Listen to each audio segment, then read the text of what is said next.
ਗੁਰੂ ਨਾਨਕ ਪਾਦ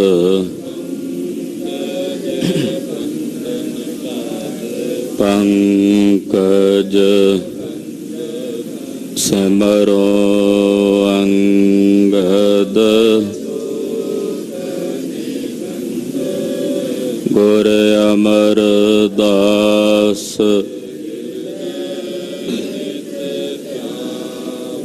ਹਿਰਦੈ ਸ਼੍ਰੀ ਗੁਰੂ ਰਾਮਦਾਸ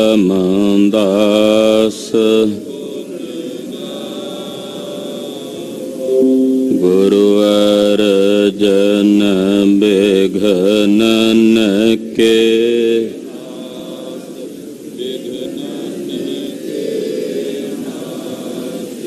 ਹਰ ਗੋਬਿੰਦ ਪ੍ਰਕਾਸ਼ਕ ਸ਼੍ਰੀ ਹਰਿ ਰਾਏ ਨਮੋ ਕਰ ਜੋਰੀ ਨਮੋ ਕਰ ਜੋਰੀ ਸ਼੍ਰੀ ਹਰਿ ਕ੍ਰਿਸ਼ਨ ਮਨਾਉ ਬਹੋਰੀ ਤੇਗ ਬਹਾਦਰ ਪਰਮ ਕਿਰਪਾਲਾ ਜੀ ਪਰਮ ਕਿਰਪਾਲਾ ਸ਼੍ਰੀ ਗੁਰੂ ਗੋਬਿੰਦ ਸਿੰਘ ਬਿਸਾਲਾ ਤਰੋਂ ਤਰਾ ਪਰ ਪੁੰਨ ਪੁੰਨ ਸੀਸਾ ਵਾਹਿਗੁਰੂ ਪੁੰਨ ਪੁੰਨ ਸੀਸਾ ਬੰਦੋਂ ਬਾਰ ਬਾਰ ਜਗਦੀਸਾ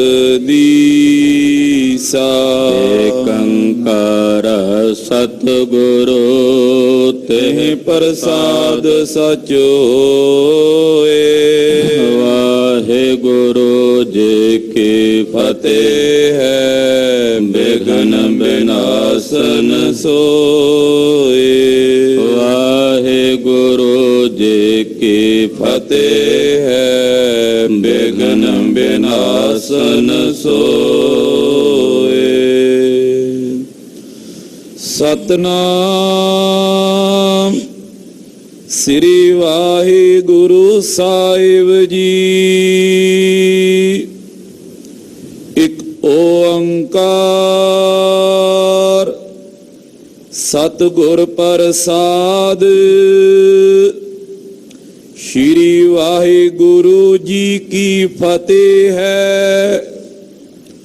ਅਤ ਸ੍ਰੀ ਗੁਰ ਪੰਥ ਪ੍ਰਕਾਸ਼ ਗ੍ਰੰਥੀ ਦੋਹਰਾ।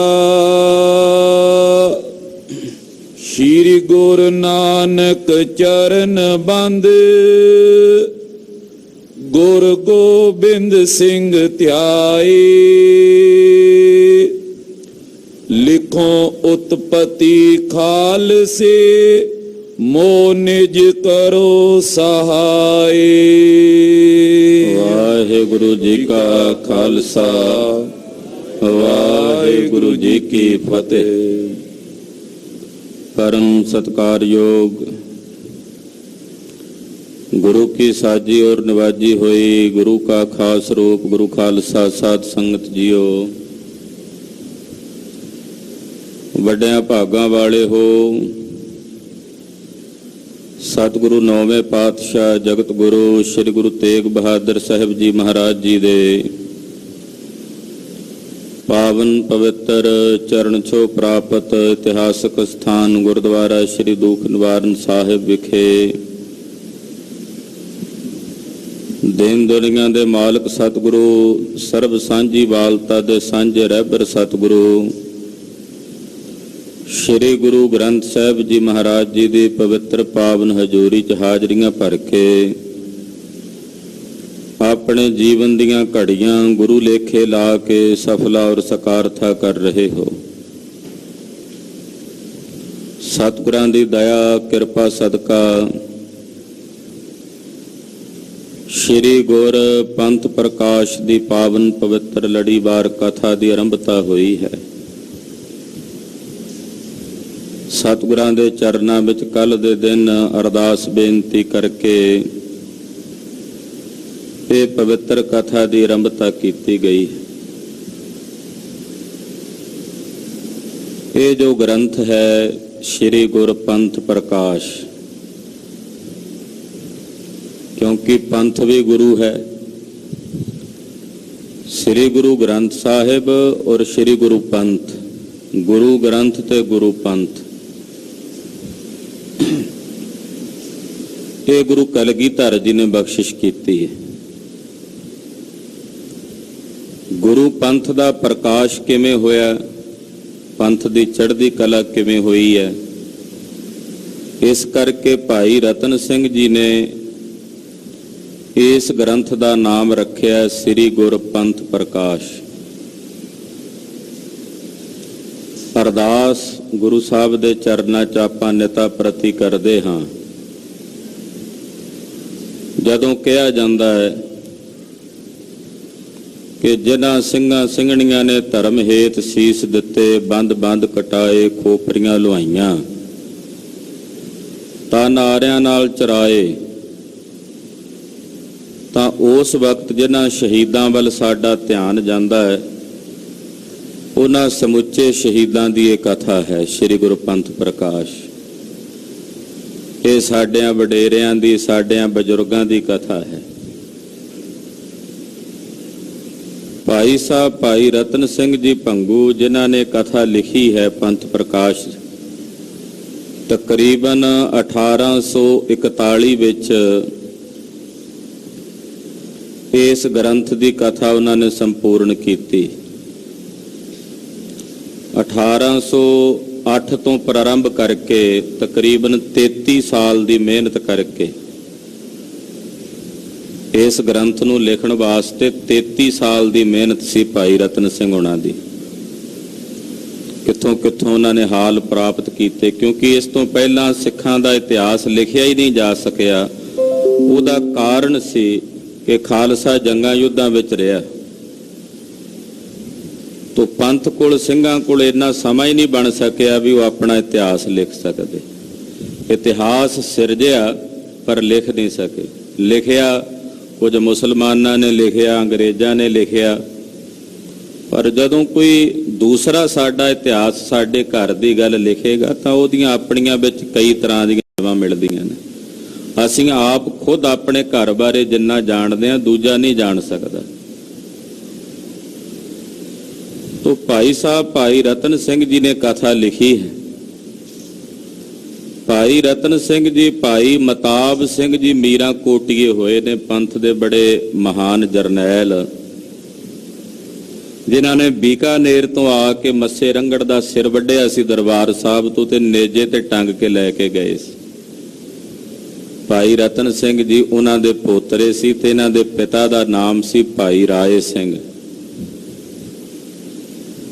और भाई रतन सिंह जी दे नाना जी जो पंथ दे बड़े उगे जरनैल होए ने, करोड़ियां दे मिसल दे जथेदार बाबा शाम सिंह जी नारो के वालिए, इन्हां नूं बुढ़े दलिया कहिंदे सन। ये बाबा जस्सा सिंह जी आलू वालिया दे गुर भाई सन। उन्हां दे अगों पोतरे ने दोतरे ने भाई रतन सिंह जी। तो अपने बजुर्गों कोलों वड्डियां कोलों जिवें उन्होंने सुनिया ये कथा उन्होंने लिखी। पहला अंग्रेज़ां नूं सारे हाल लिखाए, बाद विच उस सारी कथा नूं छंदाबंदी दे विच कानी बंद करके सानू पंथ नूं ये महान इतिहासक ग्रंथ दिता। एक विद्वान कहता जे किते भाई रतन सिंह जी मिल जाण तां मैं उन्हां दे हथ चुम्मां ते उन्हां नूं मत्था टेकां जिन्हां हत्थां नाल उन्हां ने गुरु खालसे पंथ दा इतिहास लिखिआ। उन्हां दे हत्थां नूं मत्था टेकां, नमस्कार करां जिन्हां ने ये ग्रंथ अपनी कलम नाल लिखिआ, खालसे दा पंथ दा इतिहास लिखिआ। इस तो बाद फिर ज्ञानी ज्ञान सिंह होना ने इसे ग्रंथ का ਅੱਗੋਂ ਵਿਸਥਾਰ ਕਰਦਿਆਂ ਉਹਨਾਂ ਨੇ ਨਵੀਨ ਪੰਥ ਪ੍ਰਕਾਸ਼ ਦੀ ਰਚਨਾ ਕੀਤੀ।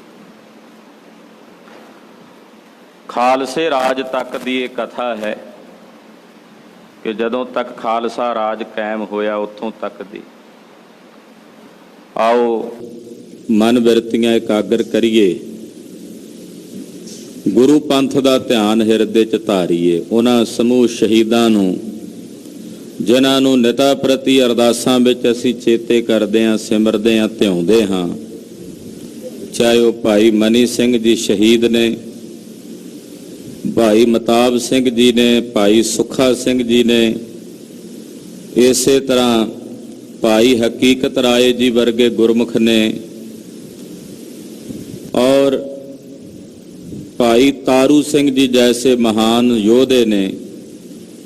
ਉਹਨਾਂ ਸਾਰੇ ਸ਼ਹੀਦਾਂ ਨੂੰ ਆਪਣੀ ਸਿਮਰਤੀ 'ਚ ਲਿਆਈਏ ਔਰ ਉਹਨਾਂ ਦਾ ਇਹ ਪਵਿੱਤਰ ਇਤਿਹਾਸ ਸਰਵਣ ਕਰਨ ਤੋਂ ਪਹਿਲਾਂ ਸ਼ਹੀਦ ਸਿੰਘਾਂ ਦੇ ਚਰਨਾਂ ਵਿੱਚ ਆਪਣੀਆਂ ਸੁਰਤੀਆਂ ਜੋੜ ਕੇ ਅਰਦਾਸ ਕਰੀਏ।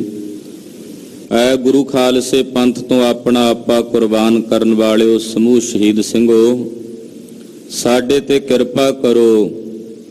ਆਪਣਾ ਜਸ ਸਾਨੂੰ ਆਪ ਕਰਨ ਦਾ ਬਲ ਬੁੱਧੀ ਪ੍ਰੇਰਣਾ ਬਖਸ਼ਿਸ਼ ਕਰੋ ਔਰ ਅੰਗ ਸੰਗ ਸਹਾਈ ਹੋਵੋ। ਆਪਣੇ ਪੰਥ ਦੇ ਨਾਲ, ਖਾਲਸੇ ਪੰਥ ਦੇ ਨਾਲ ਰਹਿ ਕੇ ਪੰਥ ਦੀ ਚੜ੍ਹਦੀ ਕਲਾ ਕਰੋ। ਸਮੂਹ ਸ਼ਹੀਦਾਂ ਦੇ ਚਰਨਾਂ ਵਿੱਚ ਆਪਣੀ ਸੁਰਤ ਬਿਰਤ ਜੋੜਦਿਆਂ, ਹਾਜ਼ਰੀ ਲਵਾਉਂਦਿਆਂ, ਆਪਣੀ ਰਸਨਾ ਨੂੰ ਪਵਿੱਤਰ ਕਰਦਿਆਂ ਆਖੋ ਜੀ ਸਤਨਾਮ ਸ੍ਰੀ ਵਾਹਿਗੁਰੂ ਸਾਹਿਬ ਜੀ। ਸਤਨਾਮ ਸ੍ਰੀ ਵਾਹਿਗੁਰੂ ਸਾਹਿਬ ਜੀ।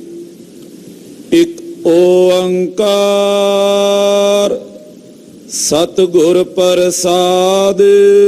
ਜਦੋਂ ਵੀ ਗ੍ਰੰਥ ਦੀ ਰਚਨਾ, ਜਿਵੇਂ ਸੂਰਜ ਪ੍ਰਕਾਸ਼ ਵਿੱਚ ਵੀ ਆਪਾਂ ਸੁਣਿਆ, ਇੱਥੇ ਵੀ ਪਹਿਲਾਂ ਆਦਿ ਗੁਰੂ ਗ੍ਰੰਥ ਸਾਹਿਬ ਦਾ ਮੰਗਲ ਆਉਂਦਾ। ਆਦਿ ਸ੍ਰੀ ਗੁਰੂ ਗ੍ਰੰਥ ਸਾਹਿਬ ਜਿਹੜਾ ਮੰਗਲ ਆਉਂਦਾ, ਇੱਕ ਓੰਕਾਰ ਸਤਿਗੁਰ ਪ੍ਰਸਾਦ। ਇੱਕ ਦਾ ਮਤਲਬ ਹੈ ਜੋ ਇੱਕ ਹੈ, ਜਿਸ ਦਾ ਕੋਈ ਸਜਾਤੀ ਵਿਜਾਤੀ ਸਾਬਗਤ ਨਹੀਂ ਹੈ। ਓੰਕਾਰ ਦਾ ਮਤਲਬ ਹੈ ਜਿਹੜਾ ਸਾਰਿਆਂ ਵਿੱਚ ਵਿਆਪਕ ਹੈ ਔਰ ਸਭ ਦਾ ਪ੍ਰਕਾਸ਼ਕ ਹੈ। ਤਿੰਨਾਂ ਕਾਲਾਂ ਵਿੱਚ ਸਤ ਹੈ, ਗੁਰ ਚੇਤਨ ਹੈ, ਪ੍ਰਸਾਦ ਆਨੰਦ ਸਵਰੂਪ ਹੈ। ਸਤ ਦਾ ਮਤਲਬ ਜਿਹੜਾ ਪਹਿਲਾਂ ਵੀ ਸੀ, ਹੁਣ ਵੀ ਹੈ ਤੇ ਅੱਗੇ ਨੂੰ ਵੀ ਰਹੇਗਾ। ਆਦਿ ਸੱਚ, ਜੁਗਾਦ ਸੱਚ, ਹੈ ਭੀ ਸੱਚ, ਨਾਨਕ ਹੋਸੀ ਭੀ ਸੱਚ। ਗੁਰ ਦਾ ਮਤਲਬ ਹੁੰਦਾ ਜਿਹੜਾ ਚੇਤਨ ਹੈ, ਸੁਣਦਾ ਵੀ ਹੈ, ਵੇਖਦਾ ਵੀ ਹੈ, ਬੋਲਦਾ ਵੀ ਹੈ। ਪ੍ਰਸਾਦ ਆਨੰਦ ਸਵਰੂਪ ਹੈ, ਉਹ ਸਦਾ ਹੀ ਆਨੰਦ ਹੈ। ਸਦਾ ਸੱਚ ਦਾ ਆਨੰਦ ਸਰਬੰ ਪ੍ਰਣਾਸੀ, ਉਹ ਸਤ ਚੇਤਨ ਆਨੰਦ ਸਵਰੂਪ ਹੈ। ਹਾਂਜੀ, ਸ੍ਰੀ ਵਾਹਿਗੁਰੂ ਜੀ ਕੀ ਫਤਿਹ ਹੈ। ਹੁਣ ਇਹ 10ਵੇਂ ਪਾਤਸ਼ਾਹ ਜੀ ਦਾ ਮੰਗਲ ਹੈ। ਪਹਿਲਾਂ ਆਦਿ ਗੁਰੂ ਗ੍ਰੰਥ ਸਾਹਿਬ ਦਾ ਮੰਗਲ, ਹੁਣ ਸ਼੍ਰੀ 10ਮ ਗ੍ਰੰਥ ਸਾਹਿਬ ਜੀ ਦਾ ਮੰਗਲ, ਜੋ ਕਲਗੀਧਰ ਪਾਤਸ਼ਾਹ ਜੀ ਮਹਾਰਾਜ ਜੀ ਦੀ ਪਵਿੱਤਰ ਰਚਨਾ ਹੈ 10ਮ ਬਾਣੀ। ਉਹਦੇ ਵਿੱਚ ਜਦੋਂ ਮੰਗਲ ਆਵੇਗਾ ਇਸੇ ਤਰ੍ਹਾਂ ਆਵੇਗਾ, ਇੱਕ ਓੰਕਾਰ ਸ੍ਰੀ ਵਾਹਿਗੁਰੂ ਜੀ ਕੀ ਫਤਿਹ। ਭਾਈ ਰਤਨ ਸਿੰਘ ਜੀ ਨੇ, ਕਿਉਂਕਿ ਉਹ 10ਮ ਬਾਣੀ ਦੇ ਵੀ ਅਭਿਆਸੀ ਸਨ, ਭਾਈ ਰਤਨ ਸਿੰਘ ਜੀ ਨੇ ਆਪ, ਅੱਗੇ ਕਥਾ ਆਵੇਗੀ ਕਿ ਉਹ 10ਮ ਬਾਣੀ ਦੇ ਵੀ ਅਭਿਆਸੀ ਨੇ। ਉਹ ਕਹਿੰਦੇ ਤੇਜ ਤੇਜ ਜਿਉ ਚੰਡੀ ਬਾਣੀ, ਸ਼ਿਰ ਗੁਰੇ ਅੰਮ੍ਰਿਤ ਮੱਧ ਬਖਾਣੀ। ਉਹ ਬੜੇ ਸੋਹਣੇ ਢੰਗ ਨਾਲ ਕਲਗੀਧਰ ਦੀ ਬਾਣੀ ਦੀ ਉਪਮਾ ਕਰਦੇ। ਤੋ ਹੁਣ 10ਮ ਪਾਤਸ਼ਾਹ ਜੀ ਨੇ ਜੋ ਬਾਣੀ ਵਿੱਚ ਆਪਣੀ ਚ ਮੰਗਲ ਕੀਤਾ, ਉਹ ਮੰਗਲ ਕਰਦੇ ਨੇ ਸ਼੍ਰੀ। ਸ਼੍ਰੀ ਦਾ ਮਤਲਬ ਸ਼੍ਰੋਮਣੀ। ਸ਼੍ਰੀ ਦਾ ਮਤਲਬ ਹੁੰਦਾ ਸ਼੍ਰੋਮਣੀ। ਆਮ ਕਰਕੇ ਕਈ ਵੀਰ ਅੱਜ ਕੱਲ ਸ਼੍ਰੀ ਸ਼ਬਦ ਤੋਂ ਵੀ ਐਲਰਜੀ ਕਰਦੇ ਆ, ਆਖੇ ਜੀ ਸ਼੍ਰੀ ਨਹੀਂ ਕਹਿਣਾ। ਆਪਾਂ ਕਹਿ ਸਤਨਾਮ ਸ਼੍ਰੀ ਵਾਹਿਗੁਰੂ ਕਹਿ ਦਿੰਨੇ ਆ, ਤਾਂ ਕਈ ਕਹਿੰਦੇ ਜੀ ਸ਼੍ਰੀ ਕਿਉਂ ਕਹਿਣਾ, ਸ਼੍ਰੀ ਵਾਹਿਗੁਰੂ। ਇੱਥੇ ਮੰਗਲ ਵੀ ਮਹਾਰਾਜ ਜੀ ਜਦੋਂ ਕਰਦੇ ਆ, ਵਾਹਿਗੁਰੂ ਤੋਂ ਪਹਿਲਾਂ ਸ਼੍ਰੀ ਵਾਹਿਗੁਰੂ ਜੀ ਕੀ ਫਤਿਹ। ਪੁੱਛੋ ਜੀ ਸ਼੍ਰੀ ਕਿਉਂ ਨਹੀਂ ਕਹਿਣਾ, ਆਖੇ ਜੀ ਸ਼੍ਰੀ ਹਿੰਦੂਆਂ ਦਾ ਸ਼ਬਦ ਹੈ। ਕਦੇ ਸ਼ਬਦ ਵੀ ਕਿਸੇ ਦੇ ਆਪਣੇ ਨਿੱਜੀ ਹੁੰਦੇ ਆ, ਵੀ ਕਿਸੇ ਧਰਮ ਦੇ ਜਾਂ ਕਿਸੇ ਮਜ਼ਹਬ ਦੇ। ਉਹ ਵੀ ਵੀਰ ਆਪਣੇ ਪਿਤਾ ਨੂੰ ਪਿਤਾ ਕਹਿੰਦੇ ਆ ਤੇ ਅਸੀਂ ਪਿਤਾ ਕਹਿਣਾ ਛੱਡ ਦਈਏ, ਆਪਣੇ ਪਿਤਾ ਨੂੰ ਕਿਸੇ ਹੋਰ ਸ਼ਬਦ ਨਾਲ ਸੰਬੋਧਨ ਕਰੀਏ। ਤੋ ਇਹ ਬਿਲਕੁਲ ਮਨ ਘੜਤ ਜੀਆਂ ਉਦਾਂ ਹੀ ਗੱਲਾਂ ਕਈ ਵੀਰ ਬਣਾ ਲੈਂਦੇ ਆ। ਦੇਵ ਸ਼ਬਦ ਨਹੀਂ ਵਰਤਣਾ ਜੀ, ਗੁਰੂ ਨਾਨਕ ਦੇਵ ਨਾ ਕਹੋ। ਪਿੱਛੇ ਜੀ ਰੌਲਾ ਪਿਆ, ਆਖੇ ਜੀ ਗੁਰੂ ਅਰਜਨ ਸਾਹਿਬ ਕਹੋ, ਗੁਰੂ ਅਰਜਨ ਦੇਵ ਨਹੀਂ ਕਹਿਣਾ। ਉਹ ਕਹਿੰਦੇ ਵੀ ਜਿਹੜਾ ਗੁਰੂ ਗ੍ਰੰਥ ਸਾਹਿਬ ਵਿੱਚ ਗੁਰੂ ਅਰਜਨ ਦੇਵ ਲਿਖਿਆ, ਉੱਥੇ ਕਿਵੇਂ ਕਹਿੰਦੇ ਜੀ ਲਿਖਿਆ ਹੀ ਨਹੀਂ। ਹੁਣ ਪੜਨਗੇ ਤੇ ਪਤਾ ਲੱਗੇਗਾ ਨਾ। ਹੁਣ ਲਿਖਿਆ ਕਿਵੇਂ? ਭੱਟ ਕਹਿੰਦੇ ਆ, ਜਪਿਓ ਜਨ ਅਰਜਨ ਦੇਵ ਗੁਰੂ। ਉੱਥੇ ਤਾਂ ਦੇਵ ਨਾਲ ਲਿਖਿਆ। ਦੇਵ ਦਾ ਮਤਲਬ ਹੁੰਦਾ ਪ੍ਰਕਾਸ਼ ਰੂਪ। ਦੇਵ ਦਾ ਮਤਲਬ ਦੇਵਤਿਆਂ ਦਾ ਤਾਂ ਨਹੀਂ ਨਾ ਹੈ ਕੇਵਲ, ਦੇਵ ਜਿਹੜਾ ਪ੍ਰਕਾਸ਼ ਕਰਦਾ। ਤੋ ਇੱਥੇ ਸ਼੍ਰੀ ਸ਼ਬਦ ਵਰਤਿਆ। ਸ਼੍ਰੀ ਵਾਹਿਗੁਰੂ ਜੀ ਕੀ ਫਤਿਹ ਹੈ। ਸ਼੍ਰੀ ਨਾਮ ਸ਼੍ਰੋਮਣੀ ਦਾ ਹੈ। ਵਾਹਿਗੁਰੂ, ਵਾਹੇ ਦਾ ਮਤਲਬ ਹੁੰਦਾ ਅਸਚਰਜ। ਵਾਹੇ ਨਾਮ ਅਸਚਰਜ ਕੋ ਹੋਈ। ਭਾਈ ਸੰਤੋਖ ਸਿੰਘ ਜੀ ਨੇ ਏਦਾਂ ਅਰਥ ਕੀਤੇ। ਵਾਹੇ ਕਹਿੰਦੇ ਨੇ ਅਸਚਰਜ ਨੂੰ, ਅਦਭੁਤ ਨੂੰ, ਹੈਰਾਨ ਨੂੰ, ਵਿਸਮਾਦ ਨੂੰ। ਪਰਮੇਸ਼ਰ ਅਦਭੁਤ ਹੈ, ਪਾਰ ਬ੍ਰਹਮ ਪਰਮੇਸ਼ਰ ਵਿਸਮਾਦ ਹੈ। ਤਦੇ ਮਹਾਰਾਜ ਜੀ ਕਹਿੰਦੇ ਨੇ ਬਿਸਮ ਪੇਖੈ ਬਿਸਮ ਸੁਣੀਐ ਵਿਸਮਾਦ ਨਦਰੀ ਆਇਆ। ਪਰਮਾਤਮਾ ਵਿਸਮਾਦ ਰੂਪ ਹੈ ਨਾ। ਬਿਸਮ ਬਿਸਮ ਬਿਸਮ ਹੀ ਪਈ ਹੈ। ਲਾਲ ਗੁਲਾਲ ਰੰਗਾਰੈ ਕਹੋ ਨਾਨਕ ਸੰਤਨ ਰਸ ਆਈ ਹੈ। ਜਿਉ ਚਾਖ ਗੂੰਗਾ ਮੁਸਕਾਰੈ, ਇਹ ਵਿਸਮਾਦਮਈ ਅਵਸਥਾ ਹੈ। ਵਾਹਿਗੁਰੂ, ਵਾਹੇ ਦਾ ਮਤਲਬ ਹੈ ਅਸਚਰਜ, ਜੋ ਵਿਸਮਾਦ ਹੈ। ਫਿਰ ਕਹਿੰਦੇ ਗੁਰੂ, ਗੁਰੂ ਦਾ ਮਤਲਬ ਹੈ ਜਿਹੜਾ ਹਨੇਰੇ ਚੋਂ ਕੱਢ ਕੇ ਅੰਦਰ ਗਿਆਨ ਦਾ ਪ੍ਰਕਾਸ਼ ਕਰਦੇ। ਗੌਤਮ ਨਾਮ ਅਗਿਆਨ ਅਨਿਤ ਰੂਪ ਪ੍ਰਕਾਸ਼ ਕੀਆ ਜਿਨ ਚੇਤ। ਗੋ ਨਾਮ ਹਨੇਰੇ ਦਾ, ਰੂ ਨਾਮ ਪ੍ਰਕਾਸ਼ ਦਾ ਹੈ। ਜਿਹੜਾ ਹਨੇਰੇ ਦੀ ਨਿਰਵਿਰਤੀ ਕਰਕੇ ਸਾਡੇ ਹਿਰਦੇ ਵਿੱਚ ਗਿਆਨ ਦਾ ਪ੍ਰਕਾਸ਼ ਕਰਦੇ। ਭਾਈ ਸਾਹਿਬ ਬੜਾ ਸੋਹਣਾ ਲਿਖਦੇ ਆ, ਜੋ ਅਸਚਰਜ ਮਹਾ ਬਿਸਮਾਵਤ ਤਾਹੇ ਕਹੋ ਮੁਖ ਵਾਹਿਗੁਰੂ। ਇੱਕ ਵਿਦਵਾਨ ਹੋਏ ਹੈ ਨਿਰਮਲ ਸੰਪਰਦਾ ਵਿੱਚ, ਉਹਨਾਂ ਨੇ ਵਾਹਿਗੁਰੂ ਸ਼ਬਦ ਦੇ 500 ਤੋਂ ਵੀ ਵੱਧ ਅਰਥ ਕੀਤੇ ਹੈ। ਇੱਕ ਅਰਥ ਦੂਜੇ ਨਾਲ ਨਹੀਂ ਮਿਲਦਾ, ਇੰਨਾ ਵਿਸਥਾਰ ਕੀਤਾ। ਤੋ ਗੁਰੂ ਨਾਮ ਹੈ ਅਗਿਆਨਤਾ ਦੇ ਹਨੇਰੇ ਚੋਂ ਕੱਢ ਕੇ ਜਿਹੜਾ ਅੰਦਰ ਗਿਆਨ ਦਾ ਪ੍ਰਕਾਸ਼ ਕਰਦੇ। ਗੁਰੂ ਉਹਨੂੰ ਹੀ ਕਹਿੰਦੇ ਨਾ ਜਿਹੜਾ ਗਿਆਨ ਦੇਵੇ। ਸਤਿਗੁਰੂ ਜੀ ਸਾਡੇ ਅੰਦਰ ਗਿਆਨ ਦਾ ਪ੍ਰਕਾਸ਼ ਕਰਦੇ ਨੇ। ਆਮ ਕਰਕੇ ਕਹਿ ਦਿੰਦੇ ਆ ਵੀ ਗੁਰੂ ਗਿਆਨ ਹੈ। ਭਾਈ ਗੁਰੂ ਗਿਆਨ ਦਿੰਦਾ ਹੈ, ਗੁਰੂ ਤਾਂ ਆਪ ਬ੍ਰਹਮ ਗਿਆਨ ਵਿੱਚ ਹੈ। ਉਹ ਗਿਆਨ ਬਖਸ਼ਦੇ ਨੇ ਸਤਿਗੁਰੂ ਜੀ। ਸਤਿਗੁਰੂ ਜੀ ਗਿਆਨ ਦੀ, ਬ੍ਰਹਮ ਗਿਆਨ ਦੀ ਦਾਤ ਬਖਸ਼ਿਸ਼ ਕਰਦੇ ਨੇ। ਕੁੰਭੇ ਬੱਧਾ ਜਲ ਰਹਿ, ਜਲ ਬਿਨ ਕੁੰਭ ਨਾ ਹੋਏ। ਗਿਆਨ ਕਾ ਬੱਧਾ ਮਨ ਰਹਿ, ਗੁਰ ਬਿਨ ਗਿਆਨ ਨਾ ਹੋਏ। ਗੁਰੂ ਤੋਂ ਬਿਨਾ ਗਿਆਨ ਨਹੀਂ ਹੋ ਸਕਦਾ। ਸਤਿਗੁਰੂ ਜੀ ਆਪਣੇ ਸੇਵਕਾਂ ਨੂੰ ਗਿਆਨ ਬਖਸ਼ਦੇ ਨੇ। ਜੀ ਕੀ ਫਤਿਹ ਹੈ, ਉਹਨਾਂ ਦੀ ਹਮੇਸ਼ਾ ਹੀ ਫਤਿਹ ਹੈ। ਵਾਹਿਗੁਰੂ ਦੀ ਤਾਂ ਹਮੇਸ਼ਾ ਹੀ ਫਤਿਹ ਹੈ ਨਾ। ਉਹ ਕਦੇ ਹਾਰਦਾ ਥੋੜੀ ਹੈ। ਉਹ ਤਾਂ ਜਿਹਦੇ ਵੱਲ ਵੇਖ ਲੇ ਉਹ ਨਹੀਂ ਹਾਰਦਾ, ਜਿਸ ਦਾ ਹੋਵੇ ਵੱਲ ਸੋ ਕਦੇ ਨਾ ਹਾਰਦਾ। ਜਦੋਂ ਮਹਾਰਾਜ ਜੀ ਭੰਗਾਣੀ ਦਾ ਜੰਗ ਜਿੱਤ ਕੇ ਆਏ ਨਾ, ਸਿੰਘ ਕਹਿੰਦੇ ਮਹਾਰਾਜ ਜੀ ਵਧਾਈਆਂ ਹੋਣ, ਆਪ ਜੀ ਜੰਗ ਫਤਿਹ ਕਰਕੇ ਆਏ। ਮਹਾਰਾਜ ਜੀ ਕਹਿੰਦੇ ਫਤਿਹ ਅਕਾਲ ਪੁਰਖ ਦੀ ਹੈ ਖਾਲਸਾ ਜੀ, ਇਹ ਫਤਿਹ ਵਾਹਿਗੁਰੂ ਦੀ ਹੈ। ਭਾਵੇਂ ਕਿ ਉਦੋਂ ਖਾਲਸਾ ਨਹੀਂ ਸੀ ਸਾਜਿਆ ਸਤਿਗੁਰਾਂ ਨੇ, ਪਰ ਮਹਾਰਾਜ ਜੀ ਨੇ ਬਚਨ ਕੀਤਾ, ਆਖਿਆ ਭਈ ਜੀਤ ਮੇਰੀ ਕਿਰਪਾ ਕਾਲ ਕੇਰੀ। ਰਣੰਗ ਜੀਤ ਆਏ ਜਯੰ ਗੀਤ ਗਾਏ। ਇਸ ਕਰਕੇ ਗੁਰਦੇਵ ਨੇ ਸਾਨੂੰ ਫਤਿਹ ਬਖਸ਼ਿਸ਼ ਕੀਤੀ ਕਿ ਖਾਲਸਾ ਵਾਹਿਗੁਰੂ ਜੀ ਦਾ ਹੈ। ਇਸ ਕਰਕੇ ਜੇ ਖਾਲਸਾ ਵਾਹਿਗੁਰੂ ਦਾ ਹੈ ਤੇ ਫਿਰ ਫਤਿਹ ਵੀ ਵਾਹਿਗੁਰੂ ਦੀ ਹੈ। ਹਾਂਜੀ। ਅਥ ਸ਼੍ਰੀ ਗੁਰ ਪੰਥ ਪ੍ਰਕਾਸ਼ ਗ੍ਰੰਥੀ। ਹੁਣ ਸ਼੍ਰੀ ਗੁਰੂ ਪੰਥ ਪ੍ਰਕਾਸ਼ ਗ੍ਰੰਥ ਦੀ ਆਰੰਭਤਾ ਕਰਦੇ ਹਨ। ਦੋਹਰਾ ਸ਼੍ਰੀ ਗੁਰੂ ਨਾਨਕ ਚਰਨ ਬੰਦ ਗੁਰ ਗੋਬਿੰਦ ਸਿੰਘ ਧਿਆਏ। ਜਿਵੇਂ ਕਿ ਮਰਿਆਦਾ ਹੈ ਆਪਣੇ ਇਸ਼ਟ ਦੇਵ ਦਾ ਮੰਗਲ ਕਰਨਾ, ਗ੍ਰੰਥ ਲਿਖਣਾ, ਉਹ ਗ੍ਰੰਥ ਦੇ ਪ੍ਰਾਰੰਭ ਦੇ ਵਿੱਚ ਮੰਗਲ ਕੀਤਾ। ਅੱਜ ਕੱਲ੍ਹ ਸਾਡੇ ਆਸਤਕ ਵੀਰ ਪੁਸਤਕਾਂ ਲਿਖਦੇ ਨੇ, ਕਿਤਾਬਾਂ ਲਿਖਦੇ ਨੇ, ਉਹ ਕਿਤਾਬਾਂ ਪੜ੍ਹ ਕੇ ਪਤਾ ਨਹੀਂ ਲੱਗਦਾ ਵੀ ਇਹ ਬੰਦਾ ਰੱਬ ਨੂੰ ਮੰਨਦਾ ਕਿ ਨਹੀਂ ਮੰਨਦਾ। ਪੜ੍ਹੋ, ਬਾਅਦ ਵਿੱਚ ਪਤਾ ਲੱਗੇਗਾ। ਸ਼ੁਰੂ ਵਿੱਚ ਜੇ ਲਿਖਿਆ ਹੋਵੇ ਆਪਣੇ ਮਾਲਕ ਦਾ ਮੰਗਲ ਕੀਤਾ ਹੋਵੇ, ਪਰਮੇਸ਼ਰ ਨੂੰ ਚੇਤੇ ਕੀਤਾ ਹੋਵੇ, ਤੇ ਪਤਾ ਲੱਗ ਜਾਂਦਾ ਵੀ ਇਹ ਗ੍ਰੰਥ ਦਾ ਜਿਹੜਾ ਕਰਤਾ ਹੈ ਉਹ ਪਰਮੇਸ਼ਰ ਨੂੰ ਮੰਨਦਾ। ਪੁਰਾਤਨ ਜਿੰਨੇ ਵੀ ਗ੍ਰੰਥ ਲਿਖੇ ਜਾਂਦੇ ਸੀ ਸਿੱਖ ਸਾਹਿਤ ਦੇ, ਸਿੱਖ ਇਤਿਹਾਸ ਦੇ, ਉਹਦੇ ਪ੍ਰਾਰੰਭ ਵਿੱਚ ਆਪਣੇ ਇਸ਼ਟ ਦਾ ਮੰਗਲ ਕੀਤਾ ਜਾਂਦਾ ਹੈ। ਤੋ ਆਪਣੇ ਇਸ਼ਟ ਦੇਵ ਦਾ ਮੰਗਲ ਕਰਦੇ ਨੇ ਕਿ ਸ੍ਰੀ ਗੁਰੂ ਨਾਨਕ ਚਰਨ ਬੰਦ ਗੁਰ ਗੋਬਿੰਦ ਸਿੰਘ ਧਿਆਏ। ਗੁਰੂ ਨਾਨਕ ਸਾਹਿਬ ਜੀ ਦੇ ਚਰਨਾਂ ਤੇ ਬੰਦਨਾ ਕਰਕੇ ਸ੍ਰੀ ਗੁਰੂ ਗੋਬਿੰਦ ਸਿੰਘ ਸਾਹਿਬ ਜੀ ਨੂੰ ਮੈਂ ਆਪਣੇ ਹਿਰਦੇ ਵਿੱਚ ਧਿਆਉਂਦਾ ਹਾਂ। ਤੁਸੀਂ ਆਖੋਗੇ ਵੀ ਕੇਵਲ ਗੁਰੂ ਨਾਨਕ ਸਾਹਿਬ ਤੇ ਗੁਰੂ ਗੋਬਿੰਦ ਸਿੰਘ ਸਾਹਿਬ ਨੂੰ ਯਾਦ ਕੀਤਾ ਤੇ ਵਿੱਚ ਬਾਕੀ ਗੁਰੂਆਂ ਨੂੰ ਯਾਦ ਨਹੀਂ ਕੀਤਾ। ਭਾਈ ਸਾਹਿਬ ਭਾਈ ਰਤਨ ਸਿੰਘ ਹੋਣਾ ਨੇ ਜਦੋਂ ਗੁਰੂ ਨਾਨਕ ਸਾਹਿਬ ਤੇ ਗੁਰੂ ਗੋਬਿੰਦ ਸਿੰਘ ਸਾਹਿਬ ਕਿਹਾ ਤੇ ਵਿੱਚ ਬਾਕੀ ਸਾਰੇ ਆ ਗਏ ਨਾ। ਇਹਨੂੰ ਖਾਲਸਾ ਜੀ ਨਿਆਏ ਹੁੰਦੇ ਨੇ ਜਿਹੜੇ ਵਰਤੇ ਜਾਂਦੇ ਆ ਨਾ, ਲਿਖਤੀ ਵਿੱਚ, ਵਰਤਣ ਵਿੱਚ। ਨਿਆਏ ਕਈ ਤਰ੍ਹਾਂ ਦੇ ਹੁੰਦੇ ਆ। ਦਿੱਲੀ ਦੀਪਕ ਨਿਆਏ ਹੁੰਦਾ, ਉਸ਼ਟ ਲੱਕੜ ਨਿਆਏ ਹੁੰਦਾ, ਇਸੇ ਤਰ੍ਹਾਂ ਇੱਕ ਨਿਆਏ ਹੁੰਦਾ ਕੜਾ ਕੁੰਡਲ ਨਿਆਏ। ਇਹ ਜਿਹੜਾ ਕੜਾ ਕੁੰਡਲ ਨਿਆਏ, ਇਹਦਾ ਕੀ ਮਤਲਬ ਹੈ?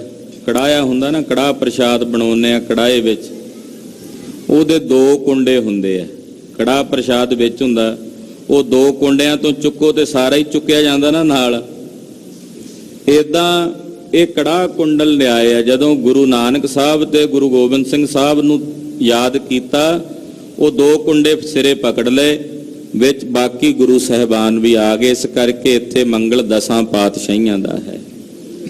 ਤੋ ਗੁਰੂ ਨਾਨਕ ਸਾਹਿਬ ਤੋਂ ਲੈ ਕੇ ਗੁਰੂ ਗੋਬਿੰਦ ਸਿੰਘ ਸਾਹਿਬ ਤੱਕ ਸਤਿਗੁਰਾਂ ਦੇ ਚਰਨਾਂ ਦੇ ਵਿੱਚ ਜਿੱਥੇ ਮੈਂ ਬੰਦਨਾ ਕਰਦਾ ਹਾਂ, ਉਹਨਾਂ ਨੂੰ ਆਪਣੇ ਹਿਰਦੇ ਵਿੱਚ ਧਿਆਉਂਦਾ ਹਾਂ। ਲਿਖੋ ਉਤਪਤੀ ਖਾਲਸੇ ਮੋ ਨਿਜ ਕਰੋ ਸਹਾਏ। ਔਰ ਮੈਂ ਹੁਣ ਖਾਲਸੇ ਦੀ ਉਤਪਤੀ ਦੀ ਕਥਾ ਲਿਖਦਾ।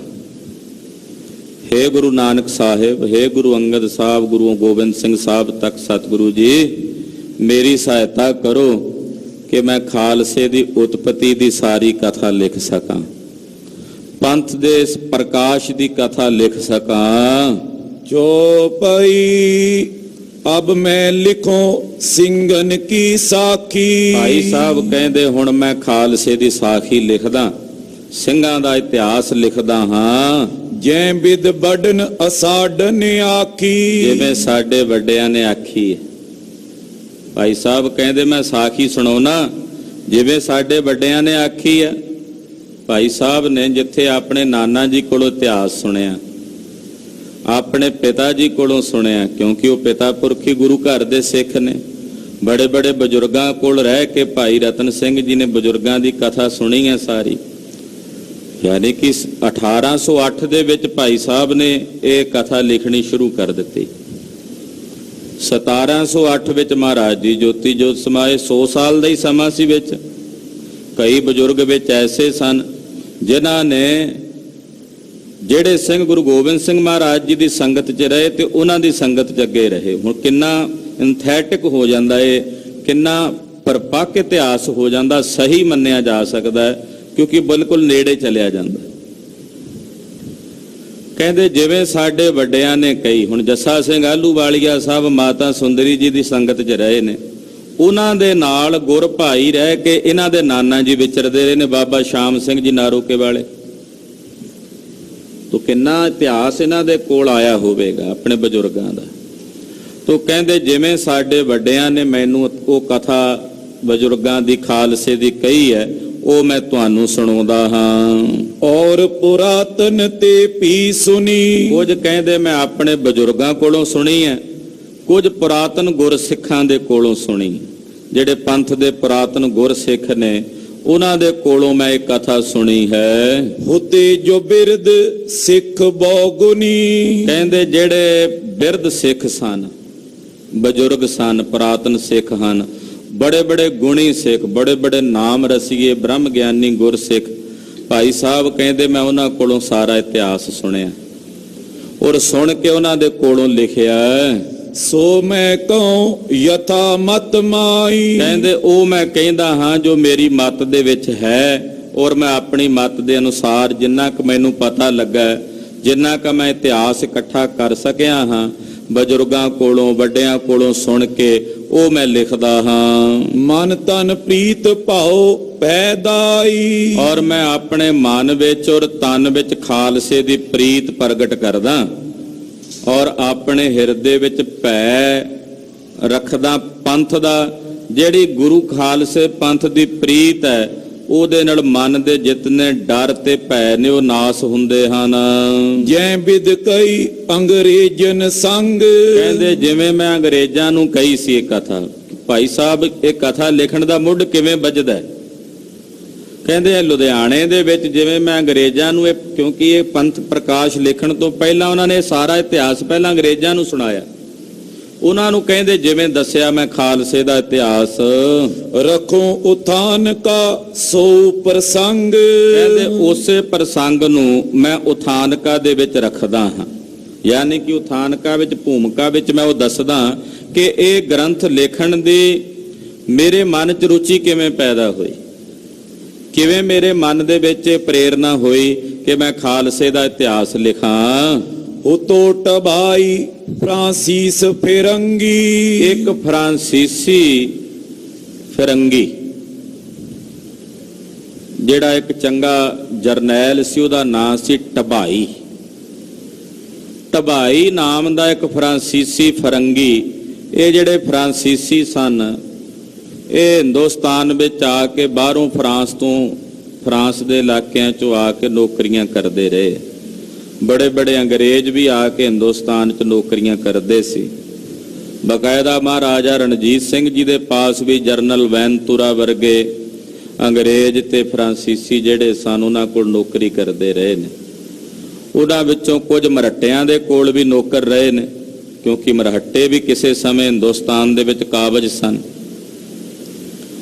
ਇਹਨਾਂ ਨੇ ਵੀ ਇੱਧਰ ਦਿੱਲੀ ਤੱਕ ਦਾ ਇਲਾਕਾ ਜਿਹੜਾ ਸੀ ਉਹ ਮਾਰਿਆ ਹੋਇਆ ਸੀ ਮਰਹੱਟਿਆਂ ਨੇ ਵੀ। ਤੇ ਉਹਨਾਂ ਦੇ ਵਿੱਚ ਵੀ ਕੁਝ ਫਰਾਂਸੀਸੀ ਲੋਕ ਜਿਹੜੇ ਬਾਹਰੋਂ ਆ ਕੇ ਇੱਥੇ ਹਿੰਦੁਸਤਾਨ 'ਚ ਨੌਕਰੀ ਕਰਦੇ ਸੀ। ਹੁਣ ਜਿੱਥੇ ਸਾਡੇ ਹਿੰਦੁਸਤਾਨ ਦੇ ਲੋਕਾਂ ਨੂੰ ਬਾਹਰ ਜਾ ਕੇ ਨੌਕਰੀਆਂ ਕਰਨੀਆਂ ਪੈਂਦੀਆਂ, ਸਾਡੇ ਦੇਸ਼ ਦੇ ਹਾਲਾਤ ਕਿਹੋ ਜਿਹੇ ਹੋ ਗਏ ਨੇ। ਕਿਸੇ ਸਮੇਂ ਉਹ ਆਉਂਦੇ ਸੀ ਇੱਥੇ ਨੌਕਰੀਆਂ ਕਰਨ, ਉਹ ਫਰਾਂਸੀਸੀ ਲੋਕ ਜਿਹੜੇ ਇੱਥੇ, ਉਹਦਾ ਨਾਂ ਸੀ ਟਬਾਈ। ਟਬਾਈ ਨਾਮ ਦਾ ਫਰਾਂਸੀਸੀ ਫਿਰੰਗੀ ਉਹ ਇੱਥੇ ਹਿੰਦੁਸਤਾਨ ਦੇ ਵਿੱਚ ਆਇਆ। ਮਰਹੱਟਨ ਨੌਕਰ ਰੱਖਿਓ ਸੋ ਜੰਗੀ। ਇਹ ਚੰਗਾ ਜੰਗੀ ਜਰਨੈਲ ਸੀ, ਕਿਉਂਕਿ ਇਹਨਾਂ ਨੂੰ ਲੜਨ ਦੀ ਬੜੀ ਨਵੀਨ ਤਕਨੀਕ ਸੀ। ਹਿੰਦੁਸਤਾਨ ਦੇ ਵਿੱਚ ਲੜਨ ਦੇ ਤਰੀਕੇ ਹੋਰ ਸੀ। ਇਹ ਜਿਹਦੇ ਫਰਾਂਸੀਸੀ ਤੇ ਅੰਗਰੇਜ਼ਾਂ ਦੀ ਬੜੀ ਲੜਾਈ ਰਹੀ ਹੈ ਬਾਹਰ, ਇਹਨਾਂ ਦੇ ਤਰੀਕੇ ਵੱਖਰੇ ਸਨ ਲੜਨ ਭਿੜਨ ਦੇ। ਇਸ ਕਰਕੇ ਹਿੰਦੁਸਤਾਨ ਵਿੱਚ ਇਹਨਾਂ ਨੂੰ ਨੌਕਰੀਆਂ ਤੇ ਰੱਖਿਆ ਜਾਂਦਾ ਸੀ ਔਰ ਚੰਗੀਆਂ ਤਨਖਾਹਾਂ ਦਿੱਤੀਆਂ ਜਾਂਦੀਆਂ ਸੀ। ਜਿਹੜਾ ਇਹ ਟਬਾਈ ਫਿਰੰਗੀ ਸੀ ਫਰਾਂਸੀਸੀ, ਇਹਨੂੰ ਮਰਹੱਟਿਆਂ ਨੇ ਆਪਣੇ ਕੋਲ ਨੌਕਰ ਰੱਖ ਲਿਆ ਕਿਉਂਕਿ ਇਹ ਚੰਗਾ ਯੋਧਾ ਸੂਰਮਾ ਸੀ। ਇੱਕ ਕੰਪੂ ਤਿਸ ਸਪੁਰਦ ਕਰ ਦਿਓ। ਇੱਕ ਕੰਪਨੀ ਇਹਦੇ ਅਧੀਨ ਕਰ ਦਿੱਤੀ ਸੀ। ਇੱਕ ਕੰਪਨੀ ਵਿੱਚ ਜਿੰਨੀ ਫੌਜ ਹੁੰਦੀ ਹੈ, ਇੱਕ ਕੰਪਨੀ ਜਿਹੜੀ ਸੀ ਉਹ ਮਰਹੱਟਿਆਂ ਨੇ ਇਹਦੇ ਅਧੀਨ ਕਰ ਦਿੱਤੀ ਸੀ। ਬਹੁਤ ਬਰਸ ਸੋ ਚਾਕਰ ਰਿਓ। ਇਹ ਬੜੇ ਲੰਮੇ ਸਮੇਂ ਤੱਕ ਤਕਰੀਬਨ 3-4 ਦਹਾਕੇ ਮਰਹੱਟਿਆਂ ਕੋਲ ਨੌਕਰ ਰਿਹਾ, ਉਹਨਾਂ ਕੋਲ ਨੌਕਰੀ ਕਰਦਾ ਰਿਹਾ। ਇੱਕ ਕੈਂਪ ਯਾਨੀ ਕਿ ਇੱਕ ਕੰਪਨੀ, ਬ੍ਰਿਗੇਡ ਵੀ ਕਹਿ ਦਿੰਦੇ ਆ, ਇੱਕ ਬ੍ਰਿਗੇਡ ਦਾ ਇਹ ਮਾਲਕ ਸੀ ਜਿਹੜਾ ਇਹਦੇ ਨਾਲ ਰਹਿੰਦਾ ਸੀ। ਸਿਪਾਹੀਆਂ ਦੀ ਇੱਕ ਕੰਪਨੀ ਇਹਦੇ ਨਾਲ ਸੀ। ਪਇਓ ਬੂਡੋ ਤੋ ਤਕਿਓ ਵਤਨ। ਜਦੋਂ ਨੌਕਰੀ ਕਰਦਿਆਂ ਇਹ ਬੁੱਢਾ ਹੋ ਗਿਆ, ਟਬਾਈ ਇਹਦਾ ਨਾਂ ਸੀ। ਜਦੋਂ ਇਹ ਬੁੱਢਾ ਹੋ ਗਿਆ, ਇਹਨੇ ਹੁਣ ਵਾਪਸ ਆਪਣੇ ਵਤਨ ਜਾਣ ਦੀ ਇੱਛਾ ਕੀਤੀ ਕਿ ਮੈਂ ਫਰਾਂਸ ਵਾਪਸ ਆਪਣੇ ਵਤਨ ਚਲਾ ਜਾਵਾਂ। ਤੁਰਿਓ ਵੇਚ ਸਭ ਆਪਨ ਯਤਨ।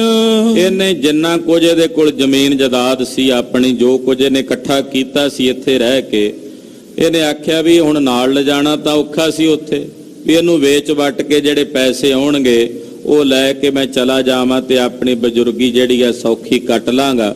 ਇਦਾਂ ਇਹਨੇ ਆਪਣਾ ਸਾਰਾ ਕੁਝ ਵੇਚਣਾ ਵਟਣਾ ਸ਼ੁਰੂ ਕੀਤਾ। ਪੀਰੂ ਭੈਣ ਜਾਇਓ ਉਸ ਆਹੇ।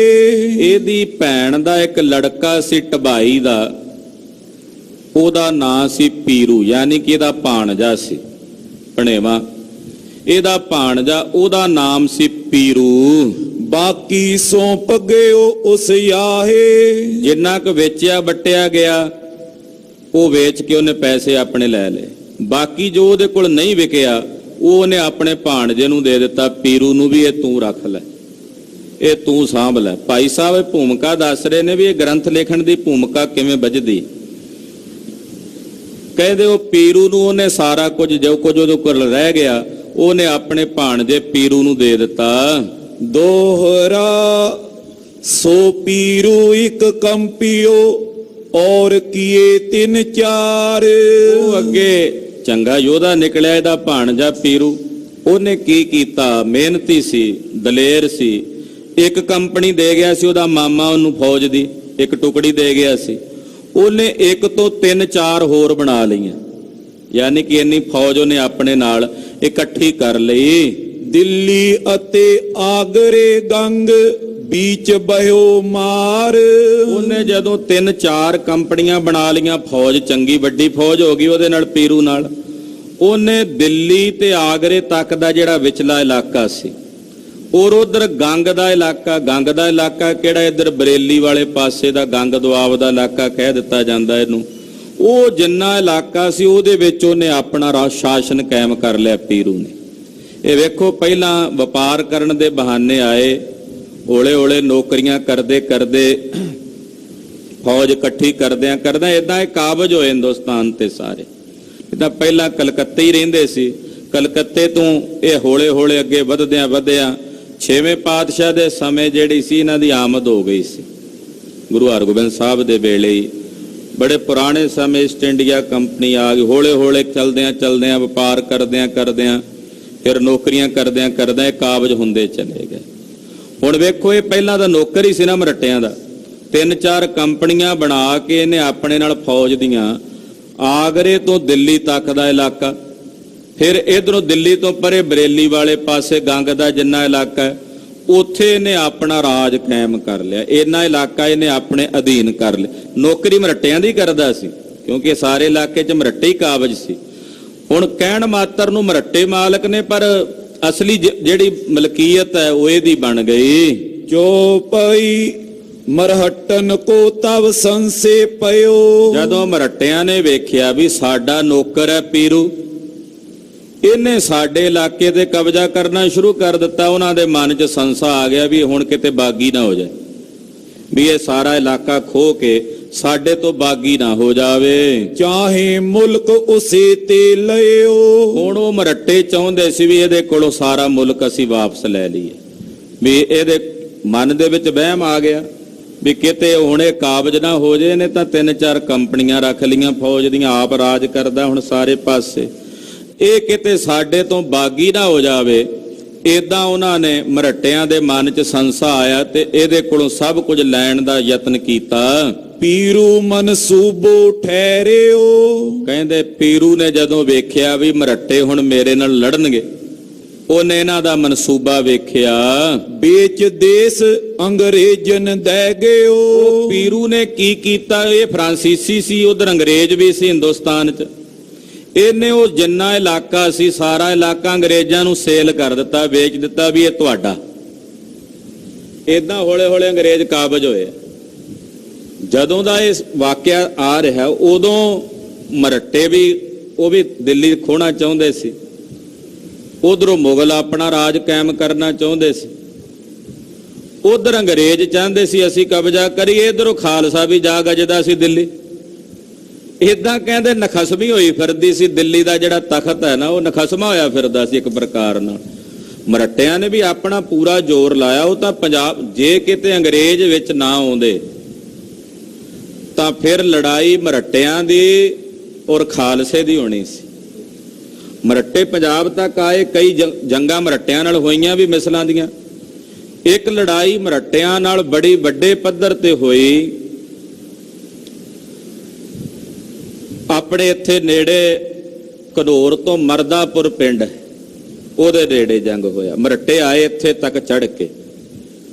ਇਧਰੋਂ ਪਟਿਆਲੇ ਦਾ ਰਾਜਾ ਉਦੋਂ ਸਾਹਿਬ ਸਿੰਘ ਸੀ, ਉਹ ਥੋੜਾ ਜਿਹਾ ਆਲਸੀ ਰਾਜਾ ਸੀ। ਘਰ ਵਾਲੀ ਉਹਦੀ ਰਾਣੀ ਸੀ ਸਾਹਿਬ ਕੌਰ। ਉਹ ਆਪ ਤਾਂ ਨਿਕਲਿਆ ਨਹੀਂ, ਰਾਣੀ ਬੜੀ ਦਲੇਰ ਸੀ। ਉਹ ਫੌਜ ਲੈ ਕੇ ਗਈ ਤੇ ਉਹਨੇ ਜਾ ਕੇ ਉੱਥੇ ਟਾਕਰਾ ਕਰਕੇ ਮਰੱਟਿਆਂ ਨਾਲ ਜੰਗ ਲੜਿਆ ਸੀ। ਕਹਿਣ ਤੋਂ ਭਾਵ ਹੈ ਕਿ ਮਰਹੱਟੇ ਜਿਹੜੇ ਉੱਥੇ ਬਕਾਇਦਾ ਸਥਾਨ ਵੀ ਹੈ, ਉਹ ਕੁਝ ਸਿੰਘ ਜਿਹੜੇ ਉੱਥੇ ਉਹਨਾਂ ਜੰਗਾਂ ਦੇ ਸਮੇਂ ਸ਼ਹੀਦ ਹੋਏ। ਤੋ ਮਰੱਟੇ ਵੀ ਕਬਜ਼ਾ ਕਰਨਾ ਚਾਹੁੰਦੇ ਸੀ, ਉਧਰ ਅੰਗਰੇਜ਼ ਕਾਬਜ ਹੋਣ ਨੂੰ ਫਿਰਦੇ ਸੀ। ਅੰਗਰੇਜ਼ ਹੌਲੇ ਹੌਲੇ ਖਰੀਦੀ ਜਾਂਦੇ ਸੀ, ਪੈਸਾ ਸੀ ਇਹਨਾਂ ਦੇ ਕੋਲ।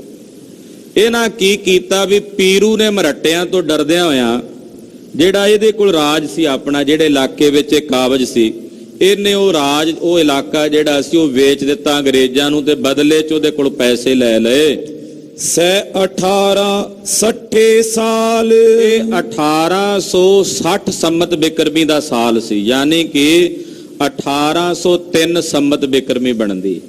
60 ਦੇ ਵਿੱਚੋਂ 57, ਕਿਉਂਕਿ ਸੰਮਤ ਬਿਕਰਮੀ 57 ਸਾਲ ਅੱਗੇ ਚੱਲਦਾ ਈਸਵੀ ਨਾਲੋਂ। ਜੇ ਸੰਮਤ ਬਿਕਰਮੀ ਚੋਂ 57 ਮਾਈਨਸ ਕਰਾਂਗੇ, ਕੱਢਾਂਗੇ ਤਾਂ ਪਿੱਛੇ 3 ਬਚ ਜਾਏਗਾ। 1803 ਸੰਮਤ ਬਿਕਰਮੀ। ਇਧਰ ਪੰਜਾਬ ਦੇ ਵਿੱਚ ਖਾਲਸੇ ਦਾ ਰਾਜ, ਸ਼ੇਰੇ ਪੰਜਾਬ ਦਾ ਰਾਜ ਹੋਏ ਨੂੰ ਤਕਰੀਬਨ 3-4 ਸਾਲ ਦਾ ਸਮਾਂ ਹੋ ਚੁੱਕਾ ਸੀ। ਲਾਹੌਰ ਦੇ ਉੱਤੇ ਖਾਲਸੇ ਦਾ ਰਾਜ ਸੀ ਮਹਾਰਾਜਾ ਰਣਜੀਤ ਸਿੰਘ ਦਾ। ਇਹ ਉਹਨਾਂ ਦਿਨਾਂ ਦੀਆਂ ਬਾਤਾਂ ਨੇ ਭਾਈ ਰਤਨ ਸਿੰਘ ਜੀ ਜਿਹੜੀਆਂ ਦੱਸ ਰਹੇ ਨੇ। ਉਹਨਾਂ ਦਿਨਾਂ 'ਚ ਭਾਈ ਸਾਹਿਬ ਨੇ ਕਥਾ ਲਿਖਣੀ ਸ਼ੁਰੂ ਕੀਤੀ, ਭਾਈ ਰਤਨ ਸਿੰਘ ਹੋਣਾ ਨੇ। ਕਹਿੰਦੇ 1860 ਸੰਮਤ ਬਿਕਰਮੀ ਦਾ ਸਾਲ ਸੀ। ਗਇਓ ਮਰਟਨ ਕੋ ਉਹ ਗਾਲ, ਏਦਾਂ ਜਿਹੜਾ ਉਹ ਪੀਰੂ ਸੀ ਮਰੱਟਿਆਂ ਦੀਆਂ ਬੇੜੀਆਂ ਵਿੱਚ ਵੱਟੇ ਪਾ ਕੇ ਚਲਾ ਗਿਆ। ਕਿੱਥੇ ਨੌਕਰ, ਆਪ ਮਾਲਕ ਬਣ ਕੇ ਉਹ ਜਗ੍ਹਾ ਸਾਰੀ ਅੰਗਰੇਜ਼ਾਂ ਨੂੰ ਵੇਚ ਕੇ, ਉਹ ਕਹਿਣ ਅੰਗਰੇਜ਼ਾਂ ਨੂੰ ਮਰੱਟੇ ਕਹਿਣ ਵੀ ਸਾਡੀ ਜਗ੍ਹਾ, ਉਹ ਕਹਿੰਦੇ ਸਾਨੂੰ ਤਾਂ ਵੇਚੀ ਹੈ, ਅਸੀਂ ਤਾਂ ਖਰੀਦੀ ਹੈ।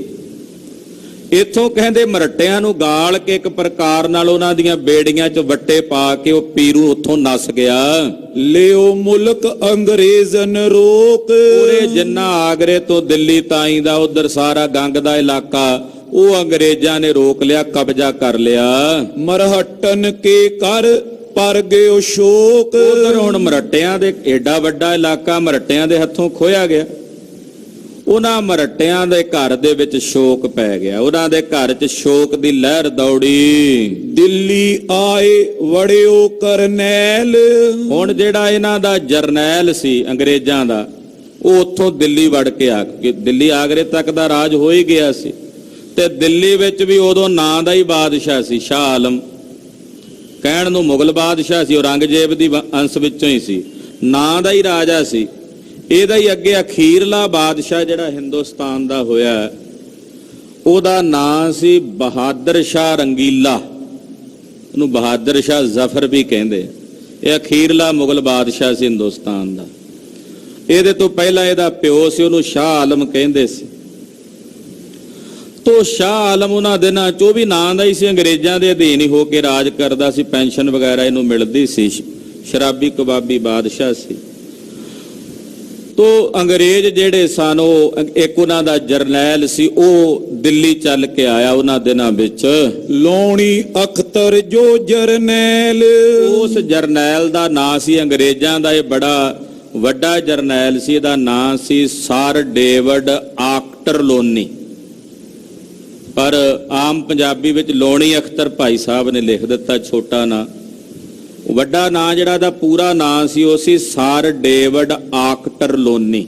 ਇਹ ਦਿੱਲੀ ਜਦੋਂ ਚੱਲ ਕੇ ਆਇਆ, ਸਿੰਘਨ ਘੇਰ ਲਈ ਚੜ ਦਿੱਲੀ, ਇਧਰੋਂ ਬਾਬਾ ਬਘੇਲ ਸਿੰਘ ਜੀ ਵਰਗੇ ਜਰਨੈਲ ਜਾ ਦਿੱਲੀ ਪਹੁੰਚਦੇ ਸੀ।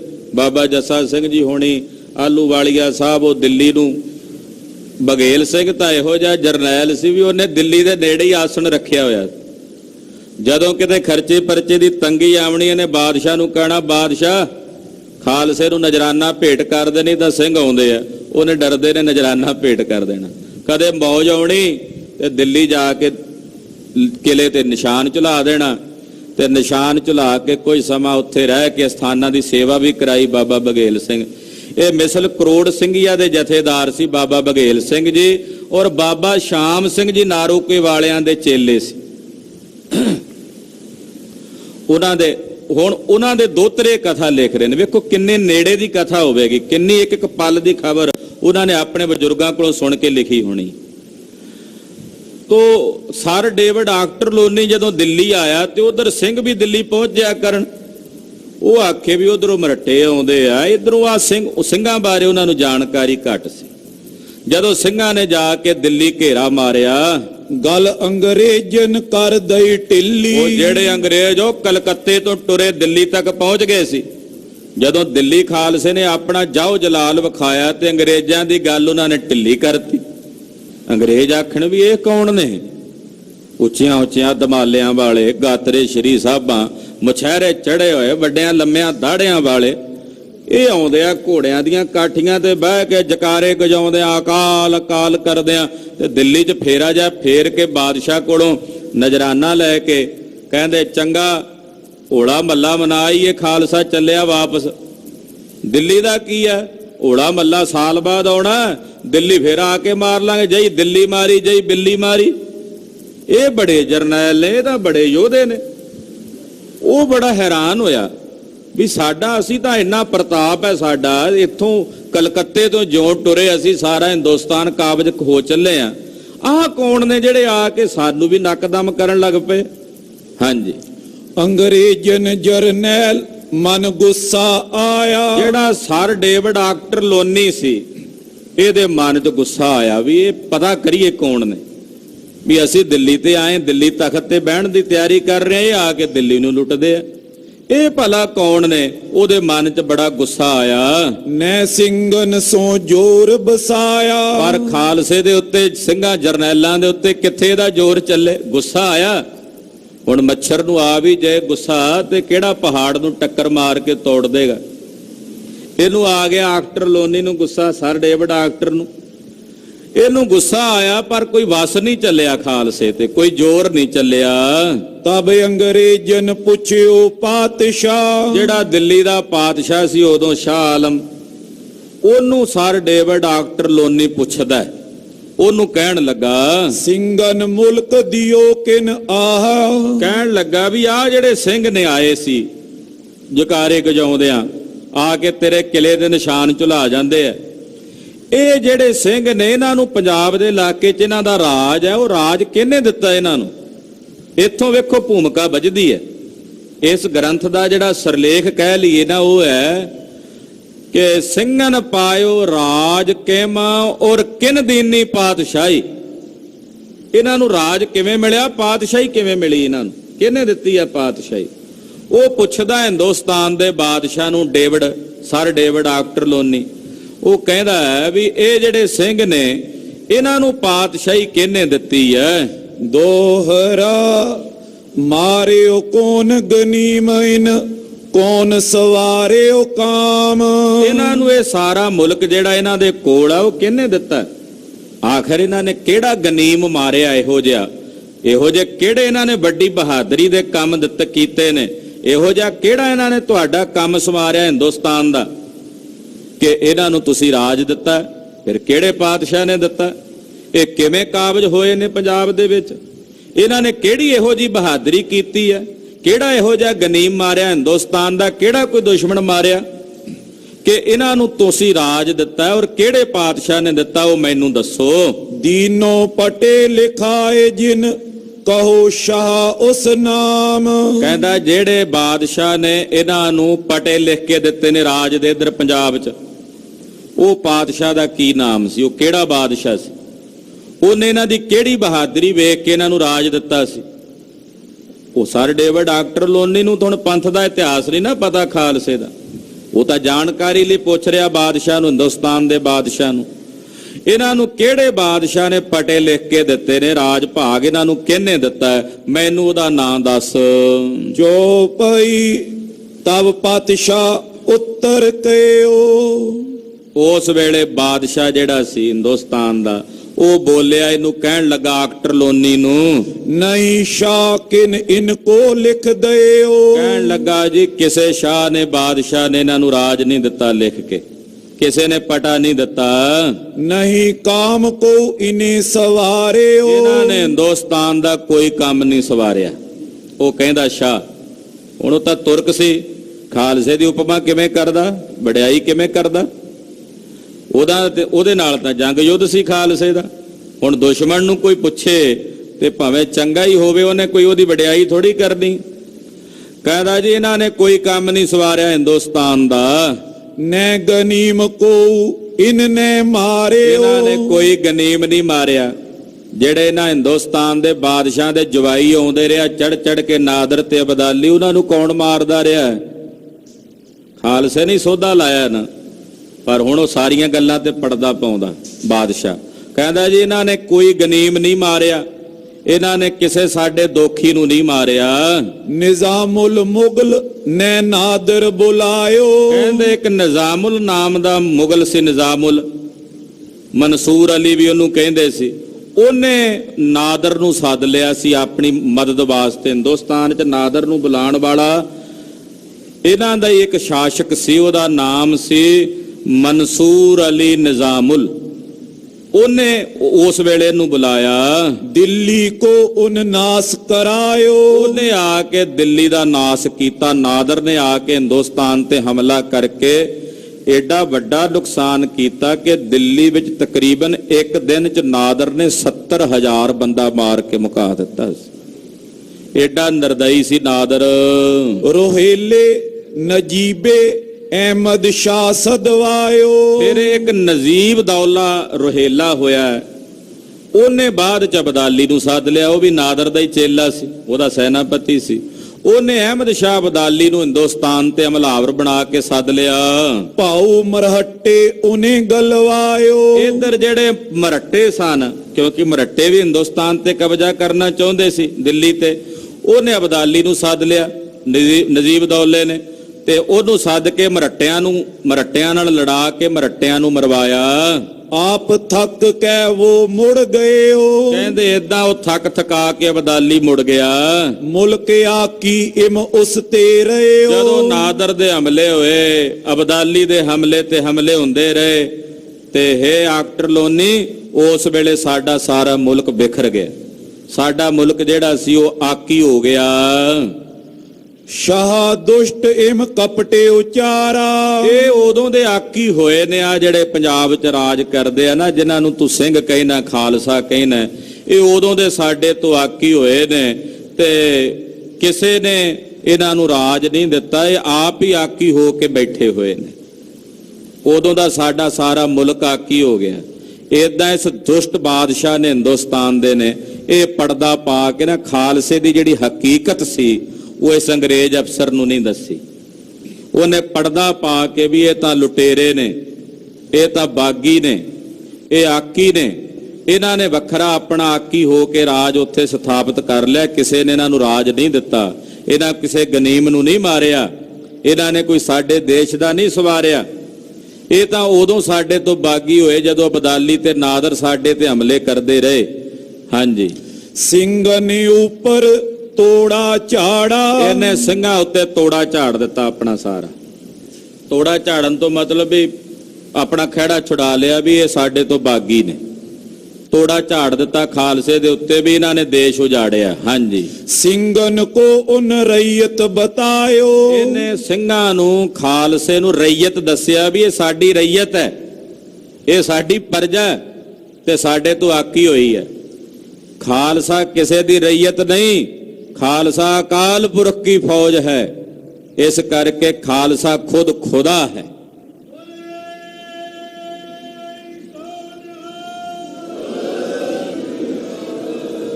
ਇਹਨੇ ਖਾਲਸੇ ਨੂੰ ਆਪਣੀ ਰਈਅਤ ਦੱਸਿਆ, ਕਹਿੰਦਾ ਜੀ ਇਹ ਤਾਂ ਸਾਡੀ ਰਈਅਤ ਹੈ। ਨੇ ਉਨ ਖਾਲਸੋ ਪੰਥ ਜਤਾਇਓ। ਉਹਨੇ ਖਾਲਸੇ ਪੰਥ ਨੂੰ ਨਹੀਂ ਜਤਾਇਆ ਵੀ ਇਹ ਪੰਥ ਦੀਆਂ ਕੁਰਬਾਨੀਆਂ ਕੀ ਨੇ, ਅਸੀਂ ਕਿਵੇਂ ਇਹਨਾਂ ਨਾਲ ਵਧੀਕੀਆਂ ਕੀਤੀਆਂ ਨੇ।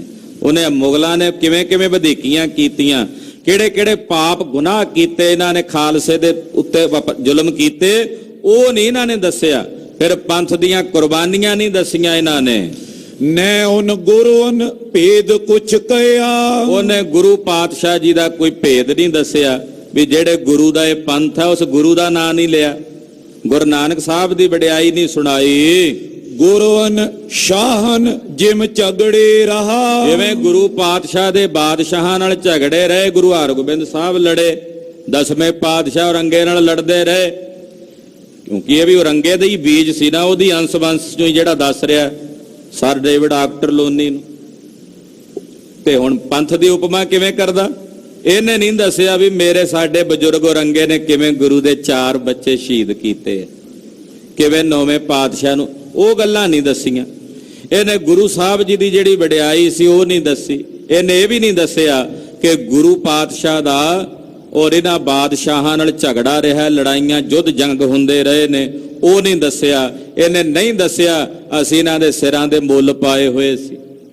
ਹਾਂਜੀ, ਦੋਹਰਾ ਸ਼੍ਰੀ ਗੁਰੂ ਨਾਨਕ ਜਿਮ ਪਇਓ ਆਗੇ ਵਧਿਓ ਪ੍ਰਤਾਪ। ਕਹਿੰਦੇ ਜਿਵੇਂ ਗੁਰੂ ਨਾਨਕ ਸਾਹਿਬ ਜੀ ਪਹਿਲਾਂ ਹੋਏ, ਪਹਿਲੇ ਅਵਤਾਰ ਪੰਥ ਦੇ, ਅਕਾਲ ਪੁਰਖ ਜੀ ਦੇ ਅਵਤਾਰ ਗੁਰੂ ਨਾਨਕ ਸਾਹਿਬ ਜੀ ਹਨ, ਉਹਨਾਂ ਤੋਂ ਫਿਰ ਜਿਵੇਂ ਅੱਗੇ ਪੰਥ ਵਧਿਆ, ਉਹਨੇ ਇਹ ਨਹੀਂ ਦੱਸਿਆ ਵੀ ਇਹ ਪੰਥ ਗੁਰੂ ਨਾਨਕ ਸਾਹਿਬ ਦਾ ਚਲਾਇਆ ਹੋਇਆ, ਇਹ ਗੁਰੂ ਨਾਨਕ ਸਾਹਿਬ ਤੋਂ ਇਹਨਾਂ ਦਾ ਪ੍ਰਤਾਪ ਵਧਿਆ।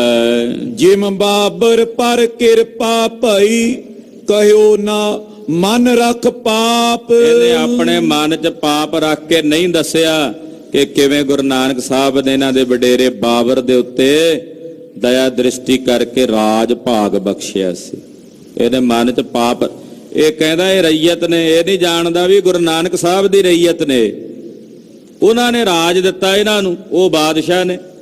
ਜਿਹੜਾ ਰਾਜ ਦਿੰਦਾ ਫਿਰ ਉਹ ਵੱਡਾ ਨਾ, ਵੀ ਕਿਵੇਂ ਬਾਬਰ ਨੂੰ ਸਤਿਗੁਰਾਂ ਨੇ ਰਾਜ ਦਿੱਤਾ, ਇਹਨੇ ਉਹ ਨਹੀਂ ਦੱਸਿਆ, ਮਨ 'ਚ ਪਾਪ ਰੱਖਿਆ। ਭਾਈ ਰਤਨ ਸਿੰਘ ਜੀ ਜਿਵੇਂ ਗ੍ਰੰਥ ਲਿਖਣ ਦੀ ਪ੍ਰੇਰਣਾ ਮਿਲਦੀ ਆ, ਉਹਨਾਂ ਨੂੰ ਦੀ ਭੂਮਿਕਾ ਅੱਗੇ ਦੱਸ ਰਹੇ ਨੇ। ਆਪ ਜੀ ਅਗਲਿਆਂ ਪ੍ਰਸੰਗਾਂ ਵਿੱਚ ਇਹ ਪਾਵਨ ਕਥਾ ਸਰਵਣ ਕਰੋਗੇ। ਗੁਰੂ ਪੰਥ ਦੇ ਪਾਵਨ ਪਵਿੱਤਰ ਇਤਿਹਾਸ ਦੀ ਕਥਾ ਕਥਨ ਕਰਦਿਆਂ ਹੋਈਆਂ ਭੁੱਲਾਂ ਚੁੱਕਾਂ ਦੇ ਖੇਮਾ ਵਿਸਰ ਨਾਹੀਂ ਦਾਤਾਰ, ਵਿਸਰ ਨਾਹੀਂ ਦਾਤਾਰ, ਵਿਸਰ ਨਾਹੀਂ ਦਾਤਾਰ, ਵਿਸਰ ਨਾਹੀਂ ਦਾਤਾਰ। ਆਪਣਾ ਨਾਮ ਦੇਹੋ, ਆਪਣਾ ਨਾਮ ਦੇਹੋ, ਆਪਣਾ ਨਾਮ ਦਿਓ, ਆਪਣਾ ਨਾਮ ਦਿਓ, ਆਪਣਾ ਨਾਮ ਦੇਹੋ, ਆਪਣਾ ਨਾਮ ਦੇਹੋ, ਆਪਣਾ ਨਾਮ ਦਿਓ, ਆਪਣਾ ਨਾਮ ਦਿਓ। ਗੁਣ ਗਾਵਾਂ ਦਿਨ ਰਾਤ, ਗੁਣ ਗਾਵਾਂ ਦਿਨ ਰਾਤ, ਗਾਵਾਂ ਦਿਨ ਰਾਤ, ਗੁਣ ਗਾਵਾਂ ਦਿਨ ਰਾਤ। ਨਾਨਕ ਚਾਓ ਇਹੋ, ਨਾਨਕ ਚਾਓ ਇਹੋ, ਨਾਨਕ ਚਾਓ ਏਓ, ਨਾਨਕ ਚਾਓ ਏਓ। ਵਾਹਿਗੁਰੂ ਵਾਹਿਗੁਰੂ, ਵਾਹਿਗੁਰੂ ਵਾਹਿਗੁਰੂ, ਵਾਹਿਗੁਰੂ ਵਾਹਿਗੁਰੂ, ਵਾਹਿਗੁਰੂ ਵਾਹਿਗੁਰੂ, ਵਾਹਿਗੁਰੂ ਵਾਹਿਗੁਰੂ, ਵਾਹਿਗੁਰੂ ਵਾਹਿਗੁਰੂ, ਵਾਹਿਗੁਰੂ ਵਾਹਿਗੁਰੂ, ਵਾਹਿਗੁਰੂ ਵਾਹਿਗੁਰੂ। हे अच्युत ਹੈ ਪਾਰ ਬ੍ਰਹਮ ਅਬਨਾਸੀ ਅਗਨਾਸ ਪੂਰਨ ਹੈ ਸਰਬ ਮੈਂ ਦੁਖ ਭੰਜਨ ਗੁਣ ਤਾਸ ਹੈ ਸੰਗੀ ਹੈ ਨਿਰੰਕਾਰ ਏ ਨਿਰਗੁਣ ਸਭ ਟੇਕ ਹੈ ਗੋਬਿੰਦ ਹੈ ਗੁਣ ਨਿਧਾਨ ਜਾਂ ਕੀ ਸਦਾ ਬਬੇਕ ਹੈ ਅਪਰੰਪਰ ਹਰ ਹਰੇ ਹੈ ਪੀਓ ਅਣਹਾਰ ਹੈ ਸੰਤਹ ਕੈ ਸਦਾ ਸੰਗ ਨਿਧਾਰਾ ਆਧਾਰ ਹੈ ਠਾਕੁਰ ਹਾਂ ਦਾਸਰੋ ਮੈਂ ਨਿਰਗੁਣ ਗੁਣ ਨਹੀਂ ਕੋਈ ਨਾਨਕ ਦੀਜੈ ਨਾਮ ਦਾਨ ਰਾਖੋ ਹੀ ਐ ਪਰੋਏ ਆਏ ਪ੍ਰਭ ਸ਼ਰਣਾਗਤੀ ਕਿਰਪਾ ਨਿਧ ਦਿਆਲ ਏਕ ਅੱਖਰ ਹਰ ਮਨ ਬਸਤ ਨਾਨਕ ਹੋਤ ਨਿਆਲ ਵਾਹਿਗੁਰੂ ਨਾਮ ਜਹਾਜ ਹੈ ਚੜੇ ਸੋਤਰੇ ਪਾਰ ਜੋ ਸ਼ਰਧਾ ਕਰ ਸੇਵੰਦੇ ਗੁਰ ਪਾਰਿ ਉਤਾਰ ਨਿਆਰ ਵਾਹਿਗੁਰੂ ਨਾਮ ਜਹਾਜ ਹੈ ਚੜੇ ਸੋਤਰੇ ਪਾਰ ਜੋ ਸ਼ਰਧਾ ਕਰ ਸੇਵੰਦੇ ਗੁਰ ਪਾਰਿ ਉਤਾਰ ਨਿਆਰ ਵਾਹਿਗੁਰੂ ਜੀ ਕਾ ਖਾਲਸਾ ਵਾਹਿਗੁਰੂ ਜੀ ਕੀ ਫਤਿਹ।